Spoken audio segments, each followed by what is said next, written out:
Welcome back to Word on the Streets ATL. It's your boy DJ 94. And I'm Kiki Karew. And we're about to dive into this week of sports we just had. And if you're a sports fan, this was one of the most hyped up and anticipated Thursdays through, was it Saturday? Yesterday? Yes, yesterday. For the draft, it was in Nashville, Tennessee, which was a change because normally it's like in Chicago or New York. Oh, so that I was didn't know pretty it was cool. Nashville. It was in Nashville, Tennessee this year, and I liked the whole country theme. That was pretty cool. I think the NFL starting to get the message of like what the NBA has been doing, why they've been trending in the right direction, and considering how awful the Super Bowl halftime was this year compared to the NBA the NBA All-Star, which was more exciting. All J. Cole did was just stand there and rap his top singles on the chart. He didn't do anything. I mean, NBA is just more culturally involved. Yeah. That's what it is. And NBA is just, NFL is political. Basically corporate, political, driven, very, what's the word I'm looking for? Stupid. That. And of course, you have a lot going on with just capitalism and just like how much money. Sex trafficking. Yeah, that too. So a lot going on there. But we're going to cover this draft, y'all. So obviously we have a draft, and the biggest story coming out of it was the Giants, the New York Giants. My sister is a Giants fan, so sis, if you're watching, that's Did you see the Joe Budden video? I saw quite a few videos. So if y'all don't know what happened with the Giants basically had the 6th overall pick, and they were expected to take Dwayne Haskins because they had Dwayne Haskins available. If y'all don't know who Dwayne Haskins is, look him up. But I ain't gonna play y'all like that. But Dwayne Haskins was a quarterback from Ohio State who threw for 50 touchdowns and well over 5,000 yards. To give y'all understanding about how tough the Big Ten was this year, Michigan actually had about 7 first and second round picks combined from that defense, and he put 62 points on Michigan. So he's a very good and capable NFL potential quarterback, and potentially somebody's franchise quarterback, which is a big deal because franchise quarterbacks are very hard to find. You never tell. But they passed up on this man for Duke's Daniel Jones. He's the quarterback of Duke, and I don't know what to say to that. Duke doesn't have the caliber of competition compared to Ohio State. Mm-hmm. I mean, his numbers are decent, but you were talking earlier, you said Clemson outshowed him. And so I'm listening to the commentators talk about why they took him, and I'm just so basically took him because he had ties with Eli Manning and Peyton Manning.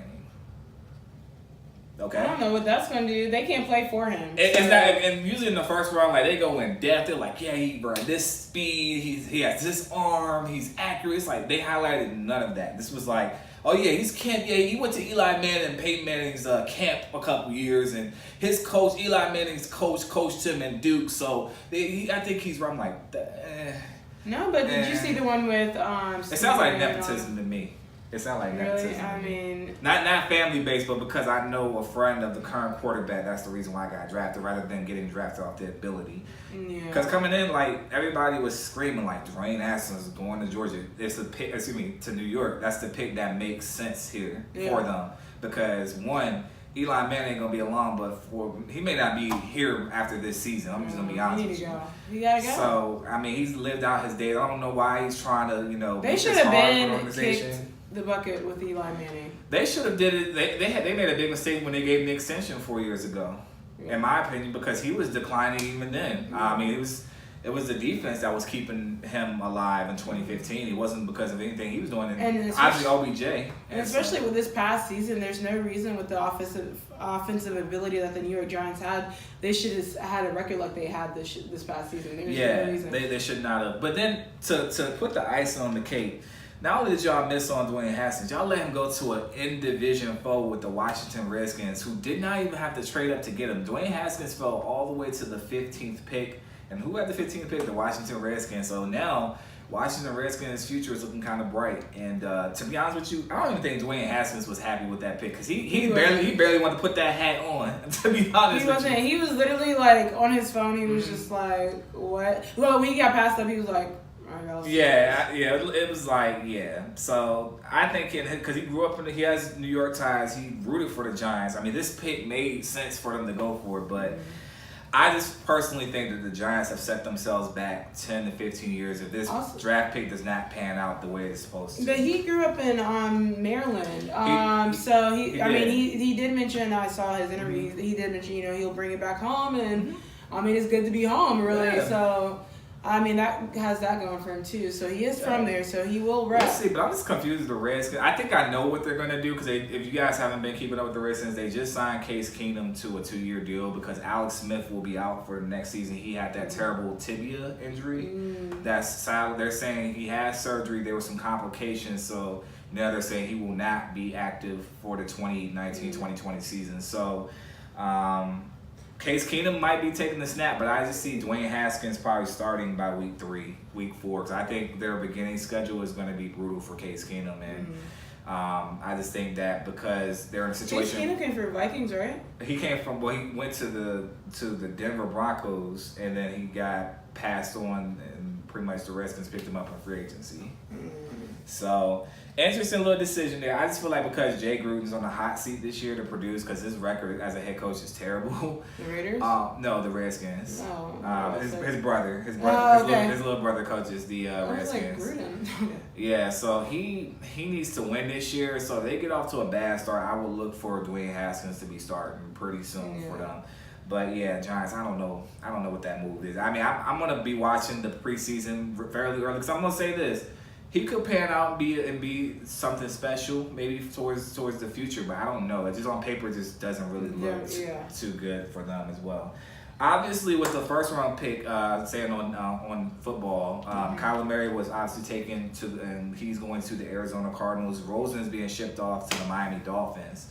I think a lot of people are giving this kid, like, he already has a chip on his shoulder because they would say, oh, you don't play football, you don't have the size. I'm not going to compare him to to Russell Wilson because even though they're the same height, because Russell Wilson had the defense to help him out for some years, and then when that defense kind of went away, he was able to show what he could do. But that man runs for his life before he can throw the pass. Like, he doesn't have an offensive line, so I just feel like and plus Wilson's a little thicker too. Yeah, he's definitely a meaty guy. Yeah, he's a very I'm not gonna say hustle. He's definitely built. Stout. He's stout. He can take a few hits. He plays is Kyler Murray gonna be playing in the Major League and football? No, he chose football. Okay, so that's what I thought. But I knew he had first round. Okay. So he's gonna be with the Arizona Cardinals, and it's just interesting. It's a big question mark. I think on paper it sounds great, but it's like, how do you use them? You have to, with those type of quarterbacks. I mean, he's not short by him, and he's not like 5'9". He's been measured at 5'11", but with those guys and having big behemoth 6'4", 6'5"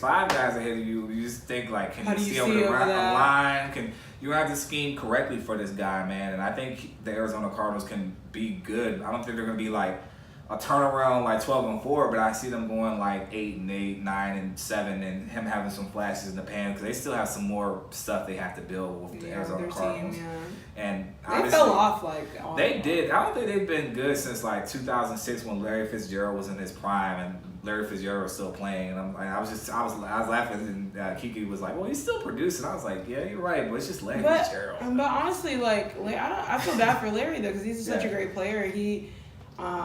He could have been, requested free agency and gone and got out. And at this point, it's no use now. I think after this season or next season, he's going to retire. Yeah. I mean, I guess he wanted to stay there. Maybe he liked the organization. I don't know. I would have been dipped, especially with the 10 years they've had. I mean, and honestly, I feel like Julio Jones, if he don't dip out of Atlanta soon, he's going to be another Larry Fitzgerald with no championship and wasted talent. Man, so y'all Atlanta Falcon fans, I don't know what y'all would. I don't know if this was just like, let's just get Matt Ryan as many linemen as possible, but I'm just saying y'all took 6, 7 defensive linemen, offensive linemen. There's something that I don't know because I don't keep up with Atlanta Falcons. I mean, do we have an offense though? I don't know if people going to free agency. I don't know if they can't afford some folks, but y'all drafted 4,000 or 5,000 linemen in this draft. I was talking to my friend who's a true Atlanta Falcon fan. He's like, I was mad, man. There were so many other people on the board I thought we would go get. I was like, So there's that. I mean, Julio Jones, he still requests to get out if he ever wants to be a Super Bowl contender. Yeah. It's not going to be at Atlanta. For sure. And let me say this while we're on the topic of Kyler Murray. I think Rosen him going to Miami should be a good look for him. I think he needs a change in scenery. I just think that Arizona was missing too much for him to be successful. I think, and it was proven through the firing of their coach. I mean, he only coached one season and he gets fired after what are they like 3 and 14 or something, or 3 and 13 or something like Dolphins? that. No, I'm talking about the Arizona Okay. Cardinals. He only got 1 year, so it was a mess of a franchise. They brought in this new guy who coached at Texas Tech who hasn't won squat, but I mean he produced what's his name, Patrick Mahomes when he was at Texas Tech. So I guess that's something, but I don't know. I just like I said, I think Rosen's gonna have a good productive year next year with the Miami Dolphins, and he should put up some good numbers. I see him doing well there. Going back to my team, man, Steelers moved up 10 spots to go get Devon Bush. And if you don't know who Devon Bush is, he was the most talked about defensive position in the draft for like at least a month. He had a great combine. They're talking about he is the second coming of Shazier. I'm like, let's be careful. Let's pump the brakes because Shazier was a great linebacker. He was very proven. He came from Ohio State. I want this kid to do good. Now, mind you, I only watched a couple of Michigan games. More when they played the bowl game and then when they played Ohio State. When they played Ohio State, they didn't look too good. They got 62 points put on. But from looking at some of his highlights, he looks to be a fast sideline-to-sideline playmaker, which is what the Steelers desperately need. Because let's be honest, like the Steelers haven't had a defense since Shazier has went down. I mean, they were kind of turning the corner a little bit, becoming a top 10 defense, but they were tied for 16, and I think passing statistics, they were like bottom 20. Like you could pass on Pittsburgh all day if you had a good wide receiver or a good tight end. Like we were getting exploited in the middle, but. I mean they haven't done this money since they traded up for Palomalu. So I think the Pittsburgh Steelers are starting to realize that Ben is beginning to kind of become even more trash, and they need to focus on the defense. So at least if they do have to go search for a quarterback very soon, and they have a couple busts, they at least have a defense that can hold them steady and get them some games every now and then. So I was really happy with that pick. Did they pick up any quarterbacks at all, Steelers, or no? No, they didn't. They're keeping with the kid they had last year that they drafted. I don't think there were two. Who was it? Mason Rudolph, the guy from Oklahoma State. He was pretty good last year. I don't think he was. They knew coming in he was going to be like a 2-year, 3-year project. So since you signed Ben Roethlisberger to that extension, he's going to be sitting 2-3 years anyway. And that's if Ben makes it through that extension. Because you know how Ben is with those. I'm going to retire. I don't know if I guess. So we'll see. We'll see. But I was happy for the Pittsburgh taking that pick. Devin Bush is an exciting pick, and I'm looking forward to seeing him play. The last 2 minutes, we want to talk about to you guys. The Spurs went down in 7 to the Nuggets. The Nuggets will be playing Portland literally tomorrow. So we're going to see how that pans out as well. For me, and looking at the whole game, I just thought the Spurs, this was their series to lose because, like, the Spurs, like, they were doing good. They looked like they have been there. The Nuggets had never been there. Why did, what's his name? Damn, he came for the Raptors too. When he got the ball, he didn't even shoot it. He didn't even shoot it. I was like, you had time. Like, DeMar froze. That's what I actually wrote this down when I said DeMar froze again because that closeout game he did Terry he had 19 points, but it was like 4 for 16 or something like that. And it's just, and we'll get to Lowry later because he's no exception even in that game one he had against Philly. I'll get to that later, but this is why DeMar got traded, and I feel like nobody should be mad about talking about loyalty and this and that. This man had 3 years under a good solid Raptor squad to take down LeBron James. It's like if he had the production, like half the production he had in the regular season, they would have advanced and been fine because. I'm just sitting here like, this is why you're in the position you are now, DeMar. You're gonna come. How many seconds did he have to get that shot off? Like, I'm not understanding. He did not. And you know what? What was critical about it was like that last possession that they could have got within like 1, I believe, and the ball goes out of bounds or something like that. I was just like, this is why you're with the Spurs right now and you're not with the Raptors contending for a championship post LeBron because you don't show up in the playoffs and it has nothing to do with, these guys never played together. It's like, look, DeMar DeRozan's been there. Aldridge has been there. Patty Mills has been there. Like, these guys have been, then your young guys have developed enough to get you there and have been playing beyond their years, and you don't show up in that facet. Very disappointing for the Spurs, man. We'll preview the Nuggets and the Portland Trailblazers for a couple minutes on the next segment, man. That's going to do it for this part of sports, man. When we return, we got some more NBA playoff The semifinals will begin. That's going to be really exciting. I'm looking forward to it. It's going to be some 6 and 7 game series in there. So stay tuned, sit tight. Word on the Streets, ATL.